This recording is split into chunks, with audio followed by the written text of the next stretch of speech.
Hey, I'm Christopher Diehl, one of the sound designers for Adventures in Odyssey, and welcome to Adventures in Odyssey Family Time. And I'm here to field some of your questions that you might have for Odyssey, whether it's for sound design or how we record or anything about me. I'm open to try to answer the questions the best I can. But please remember that I do reserve the chance to say I don't know if I don't know. And I'll try my best to answer whatever questions you guys do have. Anyway, let's get right to the questions. And so please, as you're going along, if you guys have one, go down there in the comments, write a question down. We'll be trying to read through those and see what we can answer. I can't promise that we'll get to every question, but we will try our best to get to all of them. All right. So I've got a few questions here already, and we'll start with Kale. How long does it take you and the rest of the Odyssey team to finish an episode after the voices have been recorded? It varies from show to show. Different shows have different levels of production. They can be really hard shows, or they can be easy shows. Sometimes they have lots of sound effects that we have to try to figure out how to gather together. Sometimes there's not a lot, but those shows in themselves can be difficult to put together. If we have a large cast, sometimes that makes a show harder to put together. And if we have a small cast, you can get through the voices, but sometimes those shows have a lot more emotion that you got to work into. So it varies, but my stock answer is always 4 to 6 weeks per episode. And like I said, it does make a difference on how much stuff you have in there. All right. Someone else that asked a question is, do you record all of your own sound effects? For instance, footsteps. Do you record that yourself early or use pre-recorded sound effects? Yes. We do record a lot of sound effects ourselves, and then we also use a lot of sound effects that are canned sound effects that are purchased libraries that have been made by companies. There are a lot of sound effects that we've put together over the years to try to create and just build on top of. For instance, Wits End. Wits End's one sound effect that we've got that we've used since the beginning. Dave Arnold, one of the first sound designers that worked on Adventures in Odyssey and is now our executive producer, created a certain base level for Wits End. And we have built on that. We've reused it. We've tweaked it. We've done a lot of stuff with it. But you still are using those same sound effects over the years to keep the same environment.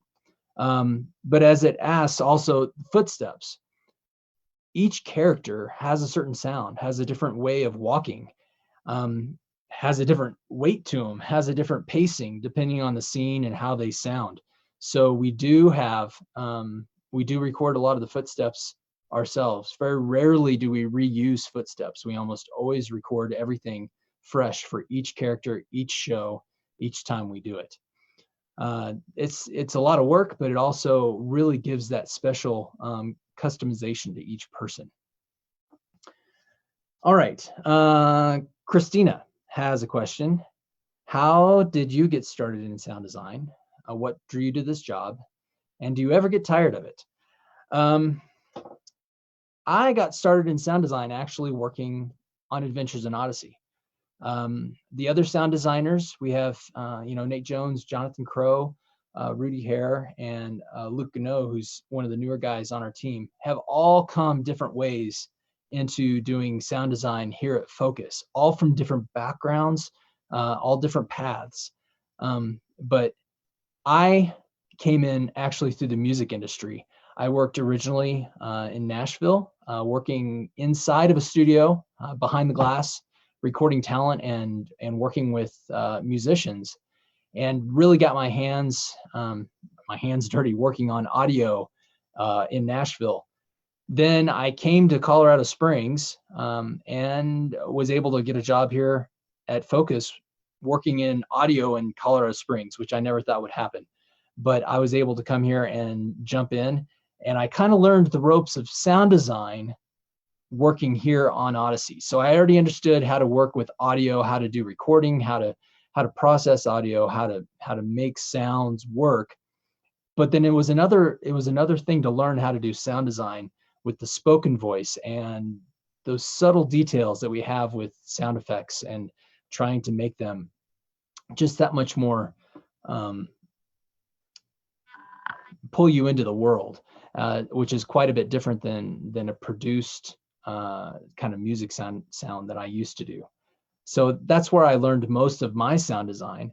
And the other guys, whether it was through music, whether it was through television, whether it was through radio doing broadcasts, or just getting the experience of sitting down with other guys that were doing sound design and really learning. That's how a lot of us have learned how to do sound design. What drew me to that job? I just really appreciated the fact to be able to do ministry still through audio. I really liked the fact that I could try to send out the message of Christ to whoever was wanting to listen. Our shows, whether they have just a good moral background to them in specific shows, and some shows that really talk about who Christ is and what that is, the ministry behind it is what's really important to me, and what drew me in to wanting to be able to do something like Adventures in Odyssey. It really is able to help me walk out some of the faith that I have. And do I get tired of it? There are parts of the job that it's like, okay, we've got to go through this process again. But I think that's true about anything we do. But then there's so many little things that are fun to do, and things that are neat to see how they just blossom and come about. It's kind of like, I always describe it as painting a picture. We're doing an audio picture. So you've got this picture that you're putting up, and you start with a blank canvas. And sometimes preparing that canvas can be, it's the same thing over and over again. You're trying to get it ready to go so that you can create whatever you're going to create.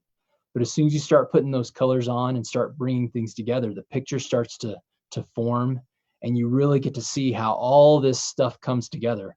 And it's just fun to see how that final picture comes out. And sometimes you step back and said, how did I get here? I don't even know how I got here. But that's what really drives the excitement, to see how that all finishes up.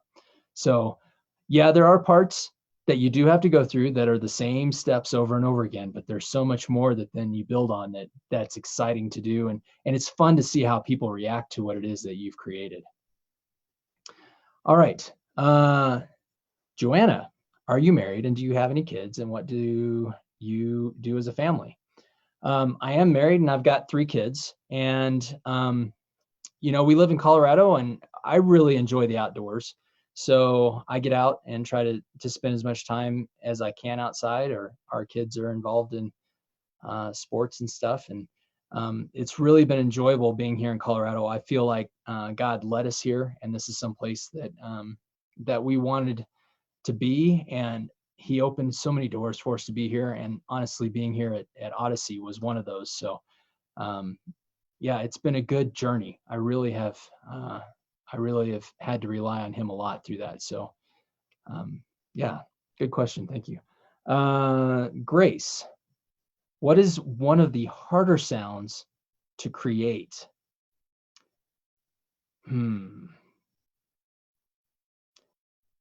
Presence and silence is really hard to do.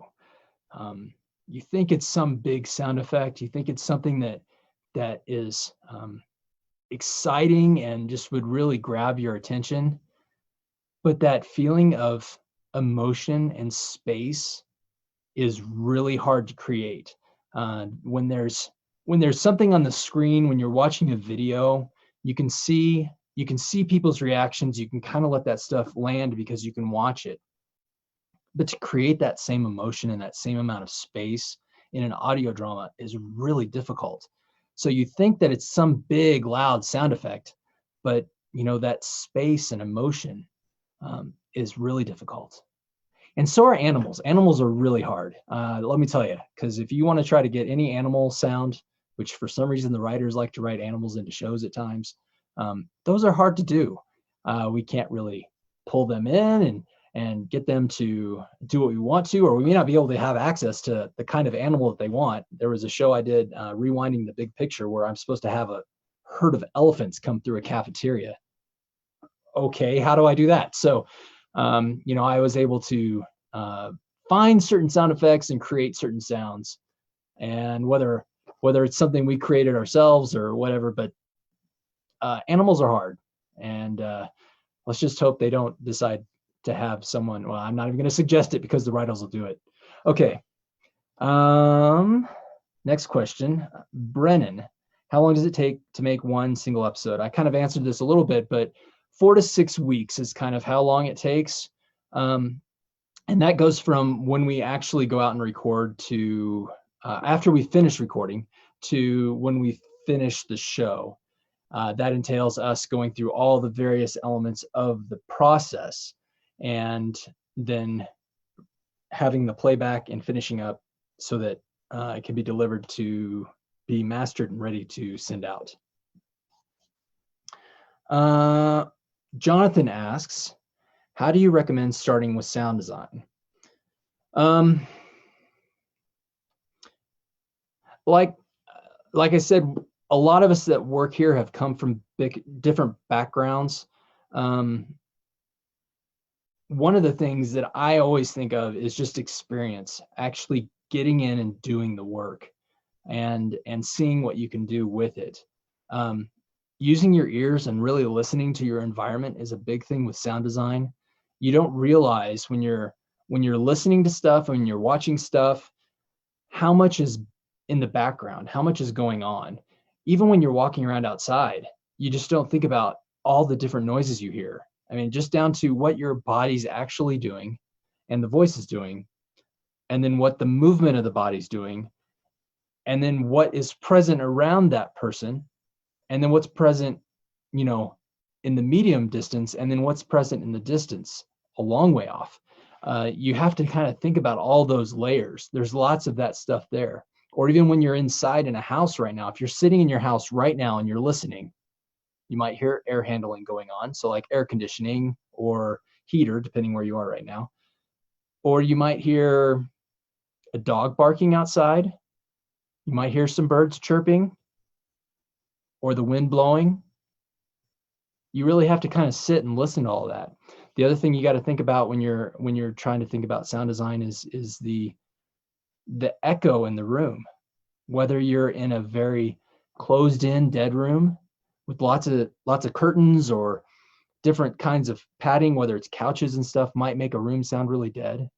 Or if you're in a gymnasium, it's going to be really echoey, or a bathroom. I mean, those places really have a lot of echo and just make your voice sound really big. So those are all things that you got to think about when it gets into sound design. So if you're thinking about getting into sound design, you really have to start using your ears and figuring out how that stuff all comes together. All right, Matthew, has the Wits End entrance doorbell remained the same throughout all of the years? That's a fun question. And the answer is yes.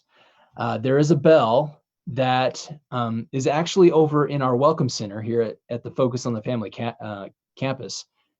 It's in a glass container. It's got lasers shining down on it to make sure no one steals it. No, it doesn't. It doesn't have that. It is in a glass container, but it's actually the bell. And what's weird is I've used the sound effect because they recorded it a long time ago.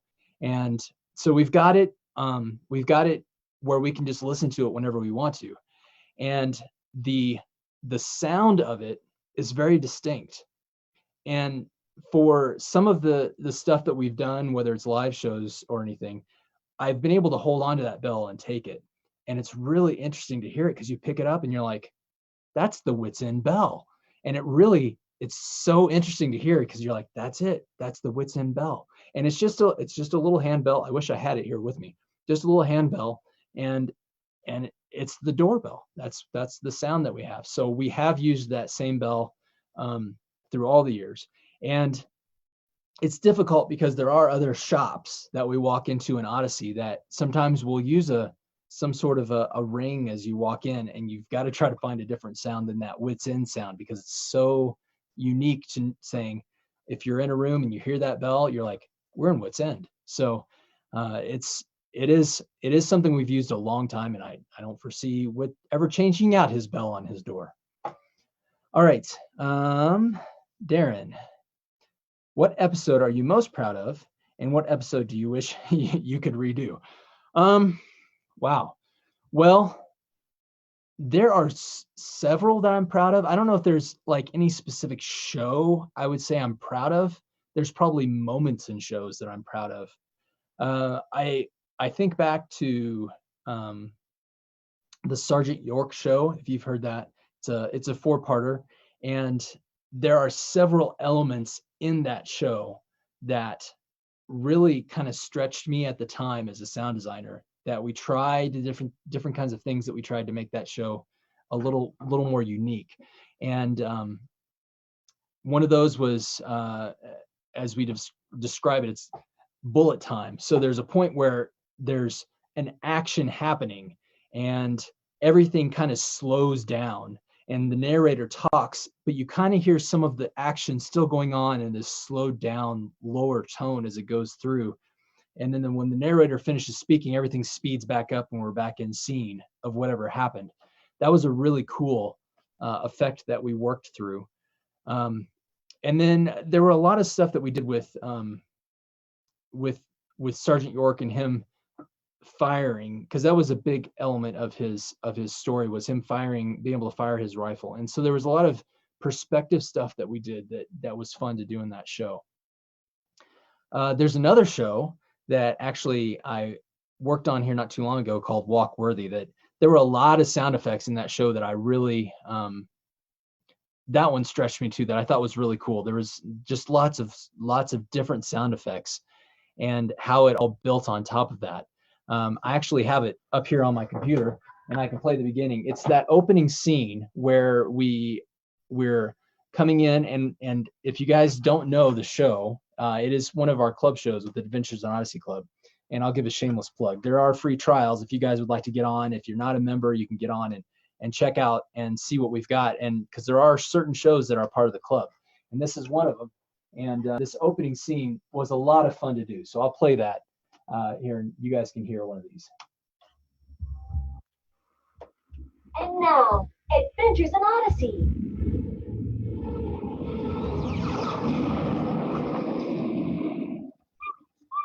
The Kirkland scout ship has us pinned down. Lieutenant Commander Circuit, what are the odds of our survival? I can calculate our foreseeable strategy, which we will survive another strike, Captain. I should have known that distress beacon we picked up on this uncharted alien planet was a trap set by the evil crackling empire. If we're going to fight back, we need to get to higher ground. First Officer Buddy. Captain Smith. You're going to have to climb all the way up that ridge. The next time the crackling scout ship flies by, fire a disruptor blaster at the rear stabilizer fins. All the way up that ridge? Is that a problem? It's a really long way, and there's a cliff below. I agree. Based on your last physical fitness test, the likelihood of success in such an attempt is 10,473 to 1. Hey, I spent a lot of time on the ship. I don't get out much. The crackling ship is coming back around, sir. I guess I'll have to climb this ridge myself. First Officer Buddy, tie this cable to that big rock. Yes, sir. We're over. Right here. Grab a pole. Oh, done. Cable secure? Cable secure. Then I'm on my way. Captain, the crackling ship is about to fire. Not today, crackling. Prepare to meet your doom. And I'm going to leave it there so you guys can hear the rest of the episode if you want to. I would really encourage you to listen to it over headphones, because there's a lot of cool stuff to hear, but that's okay if you can't. And I'm sure listening through this, you guys can't hear all the stuff, but it's fun to listen to all the sound effects, and there was so much that went into that show. But your other part of the question was, is there anything that I would redo? Ironically, I'd redo some of this because there's so many more things that I've learned since this point that I would probably implement into this to make it just that much more, just make the picture painted that much better. So I think that goes along with a lot of the episodes. You know, we've been doing this for a long time. I've been here for many years and have done a lot of episodes. And so I always look back and I'm like, you know, I wish I could go back and redo that. But you know what? There's something else exciting to do. So I'm going to do that. So it's one of those things where you just keep on going, and you probably won't always go back and do something, even though you think you probably could do it better. The story was told and it was still good. And so I don't want to go back and redo it again. But yeah, this would be an example of both sides of that, where I really like how I did it, and I also wish I could redo it. All right. Hey, Chris, do you enjoy mixing or creating Foley more? Oh, well, they both have their different elements to them. There are certain things about Foley that give you the chance to be able to really give a show life, whether that's just unique things that somebody might do, or just those little pieces that might come in. So Foley is something that gives you a chance to really mold stuff, but honestly, the mixing is the final step of our process, and that's where we come in and really make everything meld together. So I like also the mixing, because that's when you really get in and get to hear what the final thing is going to start sounding like. You've been going through all of the stuff and trying to build up to this point, and then you start to hear it, how it all comes together in the mix. So that, to me, I probably actually like the mix the best. And it just really pulls it all together. All right. Tom, have you ever used any sound effects with your kids? Yes, actually I have. One of the first shows, no, actually the first show I ever did, The Chosen One, was the first show I did. And my son was 6 months old at the time. And I was in this room actually working, mixing that show. And there's a point where Kelly walks up and to someone that's on the couch, or not on the couch, it was a bench sleeping. And I just needed that sound of someone approaching, and hear that sound. Well, I needed to hear that sound of someone be able to tell that we're approaching someone that's sleeping. And I needed to snore. I needed a really good snore. And my wife had come to the studio, I think, to bring me dinner or something, because I was working late that night. And he was dead asleep. And I was like, this is perfect. I could hear him. He was over there just sawing logs like crazy. So I took the mic over, I recorded him, and then I actually used that in the show. So if you hear that part where she's walking up to the lady sleeping on the bench, that's him snoring at 6 months old. So that is one of those times I used them. I also used them in, I'm blanking on the name of the show right now, Walter's Flying Bus. There's, I actually used several kids from my kids' friends I've pulled together, and they've been in various shows. And there was some chanting and stuff that was going on. And that does have my kids in it. And actually, a show that's going to be coming out here called Teach a Man.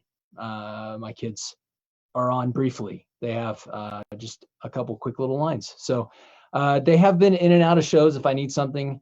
Honestly, some of it has to do with the fact that you just need a voice, and I know they're right there, and I'm like, hey, can you say this line for me real quick? And so they'll say it for me real quick. The same kind of happens with us at times. If randomly we're throughout shows, if you need somebody yelling off in the distance or doing something else, sometimes we pop up in shows, you'd never know it, just because we just need a voice. You need something in the background. So that stuff happens just because we need to get it done. Okay, Christina, what programs do you use? Well, we use a variety of things, but a couple of the main ones that we're using right now is Pro Tools is what we use for all of our actual sound design work. So it's a digital audio workstation. They call it a DAW. And that's what we do all of our sound design work in. The other thing that we use is it's a program that then lets us be able to find all of our sound effects, because we have like over 100,000 sound effects that we can pull from. And how do you go through that? How do you find that? You have to have some sort of a search engine that you can find it with, be able to bring that up and play it. So one of those programs that we use is called Basshead, and it lets me be able to pull up all kinds of sound effects. And right now I actually have, and I'm sure you guys can't see it on the screen very well, but right now I actually have all the Wits End ambiances. and they range from stuff that that Dave Arnold originally created, stuff that Jonathan Crow originally created, and I can just click on them and they start playing. Kids in Wits End. Or this is one that I kind of have built. Another version of Wits End, because we have different times a day, different amount of kids in Wits End. So we use this program, Basehead, to be able to do that. The Wits End door. Probably sounds familiar. And I'm looking for that door sound that we wanted. The Wits End door. I'm not seeing it right now on this list. I want to. Oh, here it is. The Wits End front door. There it is. Our Wits End front door. So you have that, or I can type in anything. So say I need a dog. Dogs are hard to record. So we have lots of dog sound effects. You know, you can pull that stuff up. Different things. Those of you that know that Buck has a dog named Sparky right now, it's a small dog. So you got to, you have to find the right kind of bark that fits into that.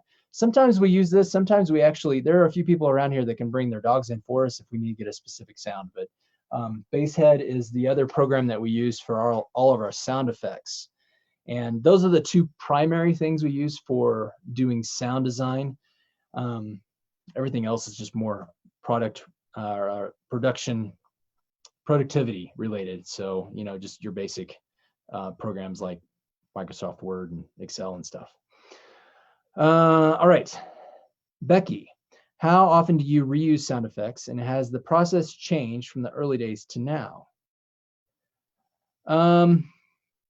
Yes, we do reuse sound effects, just like I was showing you here with the Wits End bell.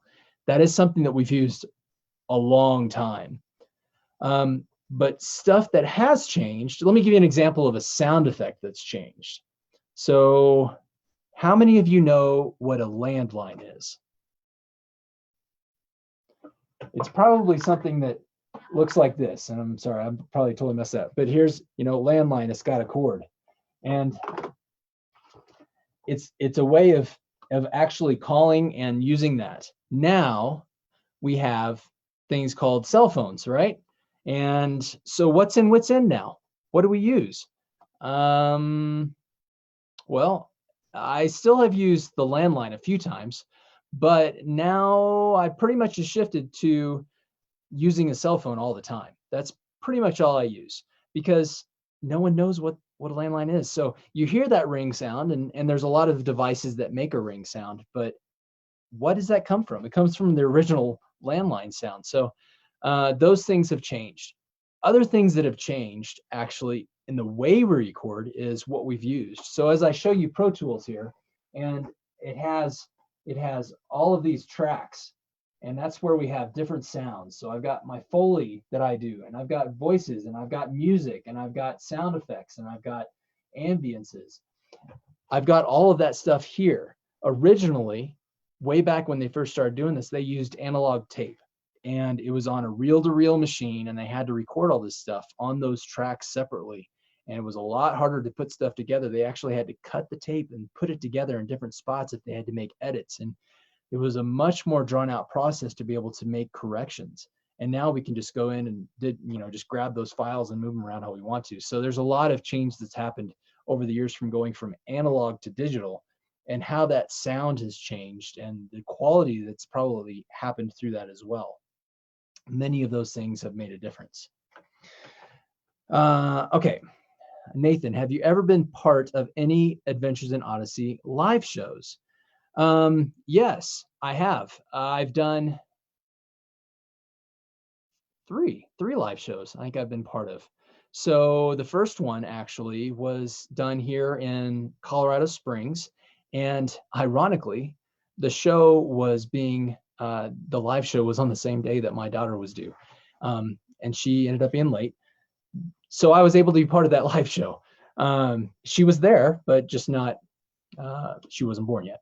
And So as part of that, I worked on the sound effects behind the console. So the actors get up. For those of you who don't know, the actors come in, they read a script, they're up there on the stage performing at a live show.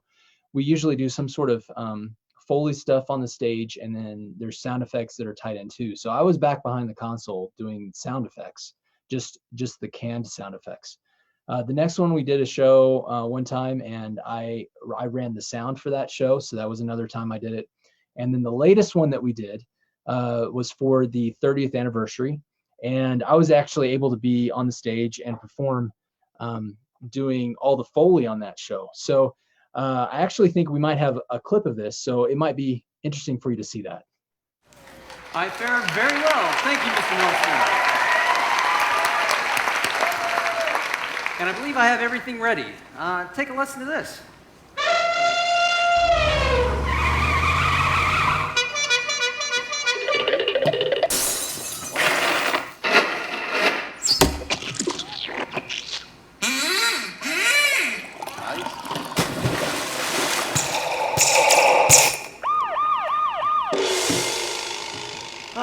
Very nice, Mr. Diehl. Thank you.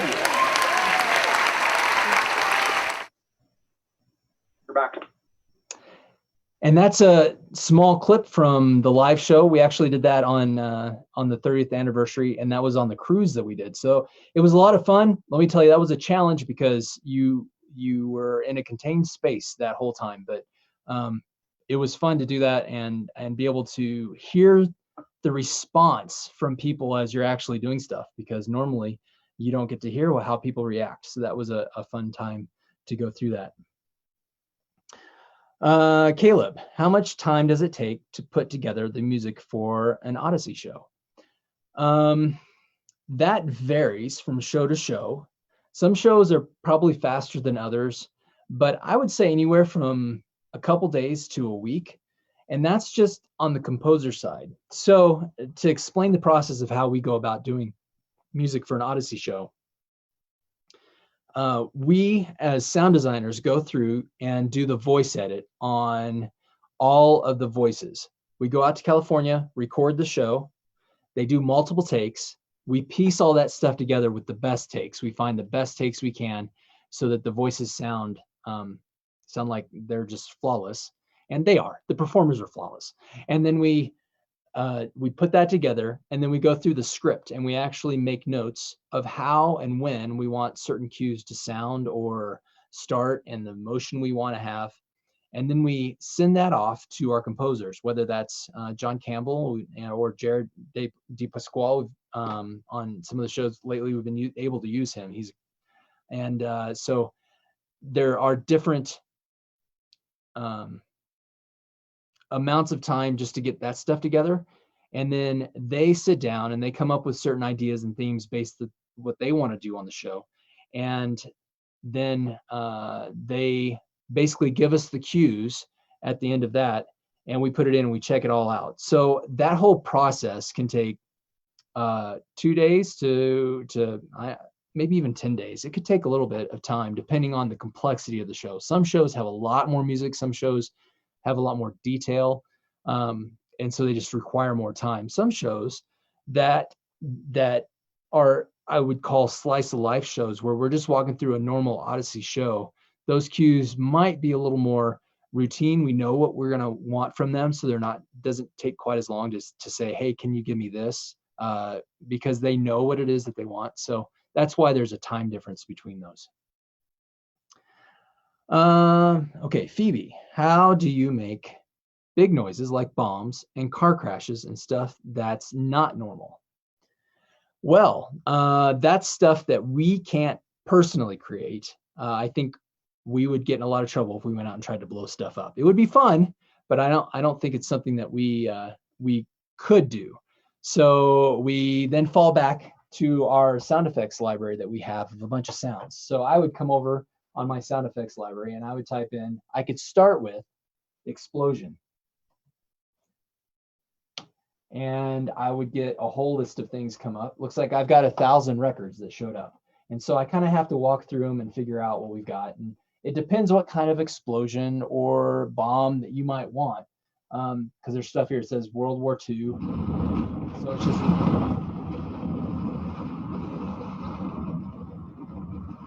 just lots of shooting and banging and stuff. But then you might have just a single explosion. Let's see if I can find one of those. Whoops. So that'd be a single explosion. Debris, that's what it says.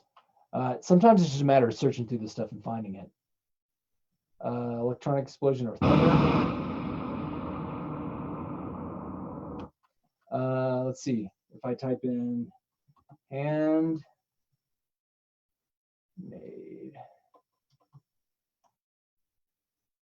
and that's not going to work for me. Some stuff comes up, some stuff doesn't. Let's just type in bomb as you asked and see what shows up here. Lots of stuff here. I'd like to find just one really good big explosion for you, but there's a distant kind of muted explosion. It's supposed to be with glass. There was a quick good explosion. So there's so many sounds you got to work through and try to figure out exactly which one you want. But we have to fall on these a lot of times to figure out how to create that. The interesting thing is about some of that stuff is you might think it sounds a certain way, but it doesn't sound like you think it does. One example of those was there was a hot air balloon that I did one time, and you think that when you hear a hot air balloon, it would sound like this big, just a big sound. And when I found one, it just kind of was like, psh, psh, and it wasn't what I wanted. So I ended up building it with more of a jet engine sound, and it got me that sound of just largeness that I was looking for. So sometimes we have to build and actually change what it is that it might say it is to what we actually perceive it is. All right. Christina, is each stage of your sound edit compartmentalized, or do you alternate between them in different parts of an episode? When working on a multi-part episode, do you work on one at a time or the whole thing? So this might, let me just kind of walk through our process. That might help. So there's a few stages that we do. We start by going out and recording the voices, and we bring those back. And then we start with the voice edit, and that's where we actually go through and find the best takes. And sometimes take one is great. Sometimes take two is the one you want. Sometimes you need just a little bit of take one and just a little bit of take two and a whole lot of take three. Or sometimes you'll go through and just like, you know what, we didn't get it at all, and we would have done a pickup on that one specific line to make sure that we got the certain kind of sound that we needed from the actor. So we'll piece all that stuff together, and we'll create one thing that sounds like it was all just one take. So that's the voice edit. And then, as I said, with the music, we take that voice edit and we usually send it off to the composer, and he starts putting all the music together and creating that sound that's going to give it that certain type of emotion that you want based on the music. And then while they're doing that, we start working on sound effects, whether that's ambiances, which is the sounds that you just hear in your environment, like the room, birds chirping outside, traffic, or we'll put in other sound effects that might be doors or a window if someone's looking outside, or a car horn or something like that. We'll put those sound effects all together, and then when we're done with that, we go on to Foley. Foley is where we actually physically do all the sound, whether that's the body motion of someone walking in, whether that's someone just sitting at Wits End counter drinking a cup of tea, or picking up a bottle and hearing that sound of someone actually holding something. So you might have a little bit of something that does that sound. Another sound that is interesting. Let me give you another example of a Foley sound. Is someone walking through, walking into a saloon or some place where they would have come off of a horse, and you have their spurs on the back of their feet. So you have to come up with different ways to make those sounds. So that would be Foley. And then the next and last step would be mixing. And that's where you pull all of that stuff together. So we will have gotten the music back, we'll have all the sound effects, we'll have the Foley, and we put all that stuff together in the mix, and we create the final product that we would have to be ready to present. Now, after we're done with the mix, we actually have a thing called a playback.